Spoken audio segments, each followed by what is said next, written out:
Hi friends, this is Sarah from Crafting and Relaxing. If you watch my channel, you noticed that earlier this week, maybe it was last week, I bought a tackle box.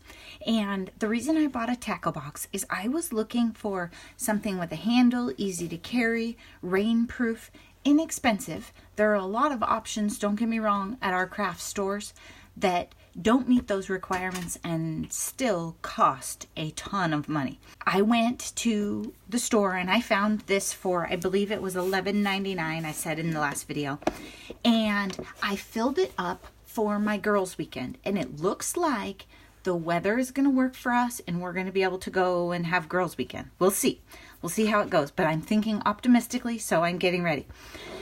What my vision for my tackle box was my toolkit, essentially like a toolbox or a tackle kit, just like if you were packing a toolbox or you were going fishing for the weekend.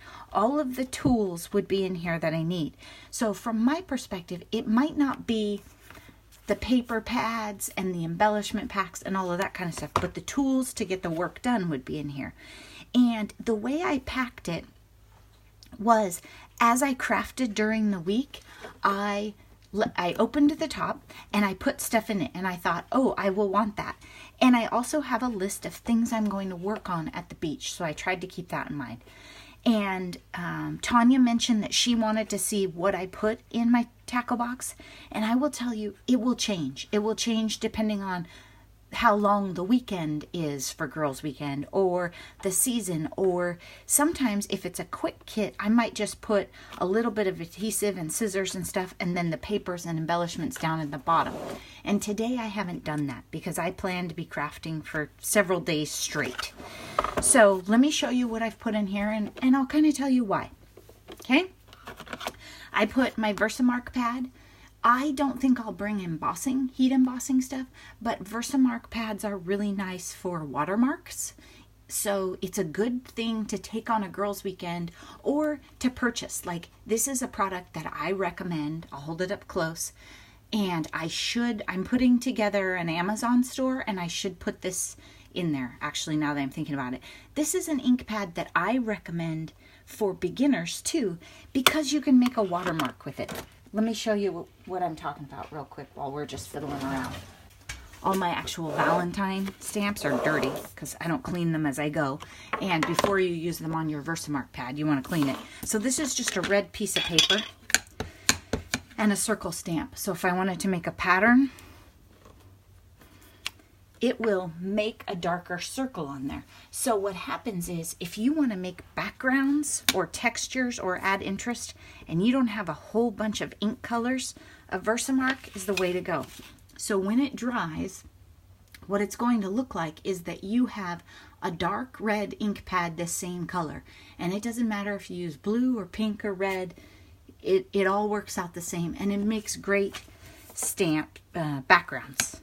So if you don't have a lot of stamps, you can take this one, you can stamp it out to match your paper, and then you could take a black ink pad or one color and stamp this on a piece of paper and trim it down. So it's a really versatile pad because it goes with every single piece of cardstock you own. Does that make sense? And if you have more questions about that, let me know and I'll help you. So that's why I bring that. Because I never know when I'm going to want to use it, right? I might be in the middle of a project and think, oh, this needs some interest. So I like it for that.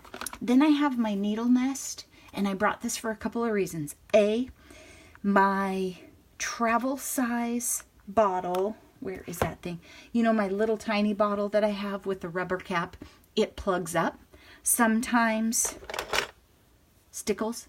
I took this one from Noni. It's blue. Sometimes stickle plug up. So you need a needle. Like, if you're going to be away from home, it's a good thing to have. Also, I have journals on my to-do list for the weekend. So I need some large needles to sew those together with. So that's what I have in here. I have brought my VersaFine Majestic Blue ink pad. Normal people, if they were going somewhere for the weekend and they were going to bring 2 ink pads, they'd probably bring a black. Right now, I don't have a black in here. I have Majestic Blue. But I'm bringing this ink, or this paper pad, and navy florals. This one, yeah, it probably could use a black. But these two, I could get by with navy. And I kind of love that ink pad too. So maybe I need a VersaFine black. I don't think I have that. Okay, then adhesives, right? We need some different adhesives. I have small glue dots on this roll. Then I also have like medium or larger glue dots on this roll device. I will tell you, some of you said I would like this. I do not like this. I prefer this item for a couple of reasons. A, this got all jammed up, kind of like Hermafix used to do, where the roll started coming out here and I didn't know what to do with it. And I don't know if it was made to open, but I opened it and then had to tape it back together. And I like to use my glue dots and roll them exactly, like put them on the backs of buttons and different things. It's really hard to do that on this roller. So what I find myself doing is rolling it, then trying to stick my button in there. I liked these or flat ones better. I don't like the dispenser. That being said, I got it Tuesday morning, so I didn't pay a lot for it.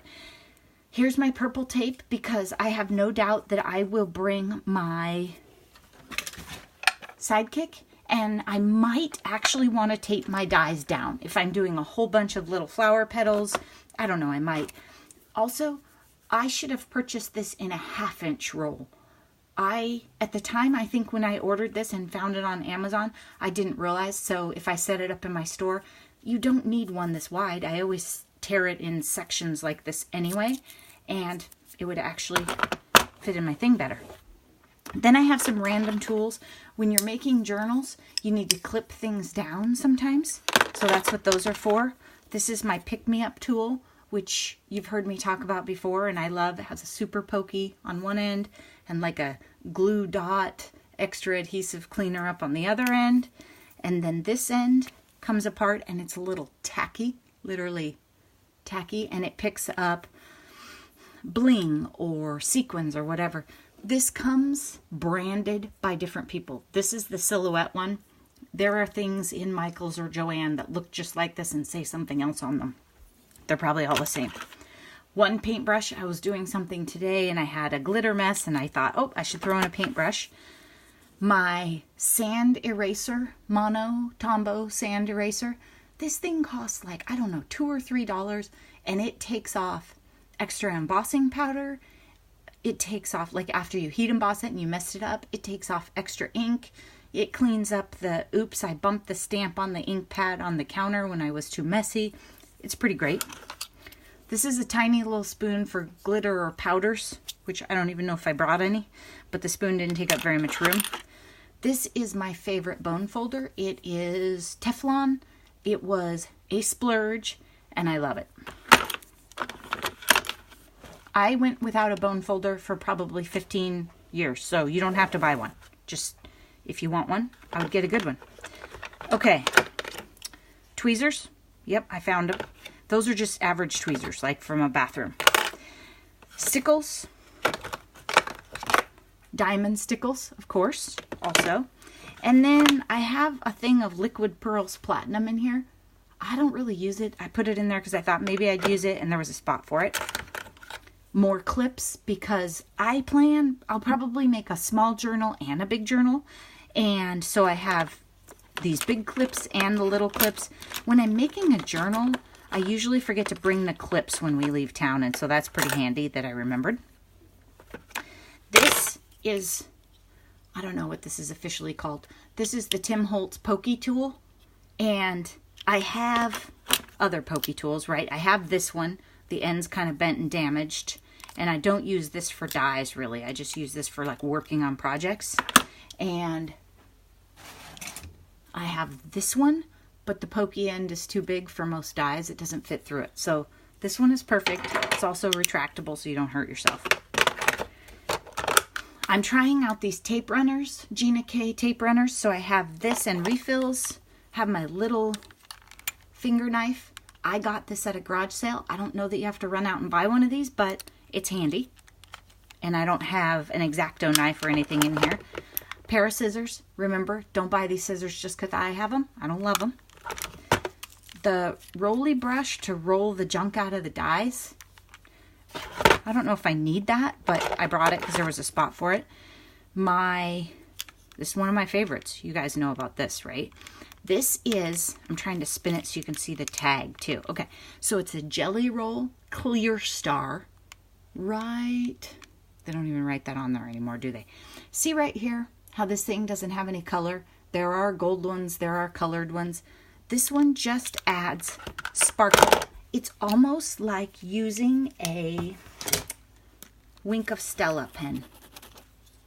See, it just adds a little sparkle, but it's more focused than a Wink of Stella. It's a Jelly Roll. Then we have Wink of Stella. Many of you have said this isn't your favorite, but you told me that right after I bought a new one and had it in my stash, so I'm going to keep using that one. Then I have a section here of pens.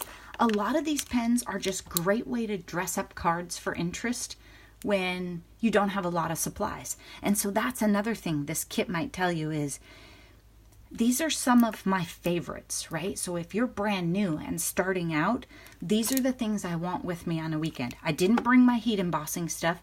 Many of you will fall in love. You'll see a video with heat embossing and you'll fall in love with it. And then you'll get the powders and the heat gun and all that, and that's great. But when push comes to shove, I don't bring it. That's just me. What I bring is my gold pen. I have a silver pen right here, a white Uniball Signo. It's the only one I'd mess with. And then the black pen that I'm bringing is my Faber-Castell Fine Pit Artist pen. I talked about that recently. I really like it.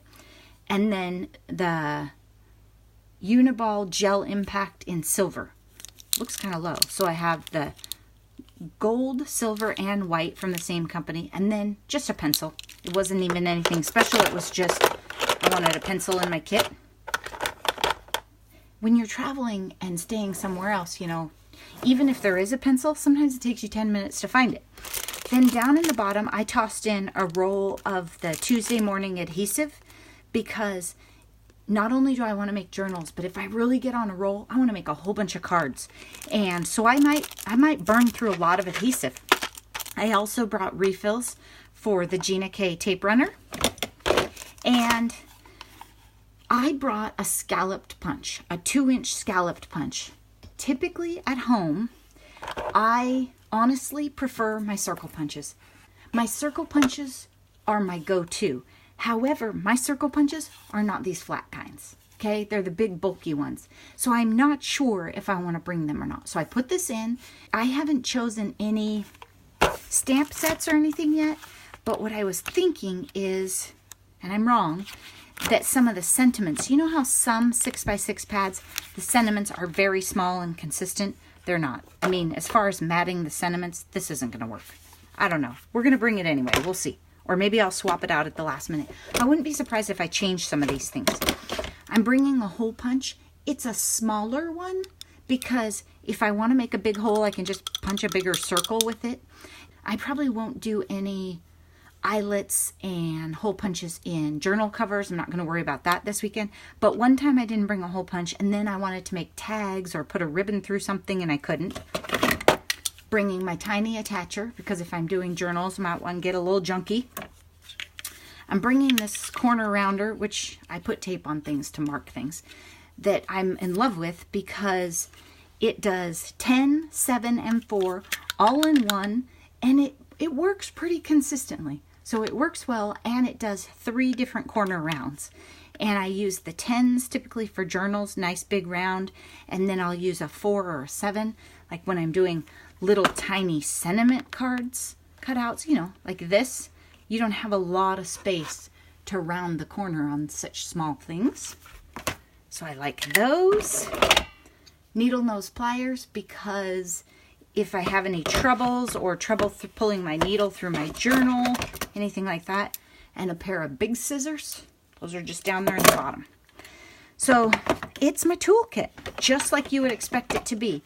And what I'm imagining is that my paper and that sort of thing will be separate because I think if I put, I thought about like this 6x6 pad fits perfectly down here, but I don't want it to get beat up during travel. And this is, you know, I mean, it's a pretty long drive.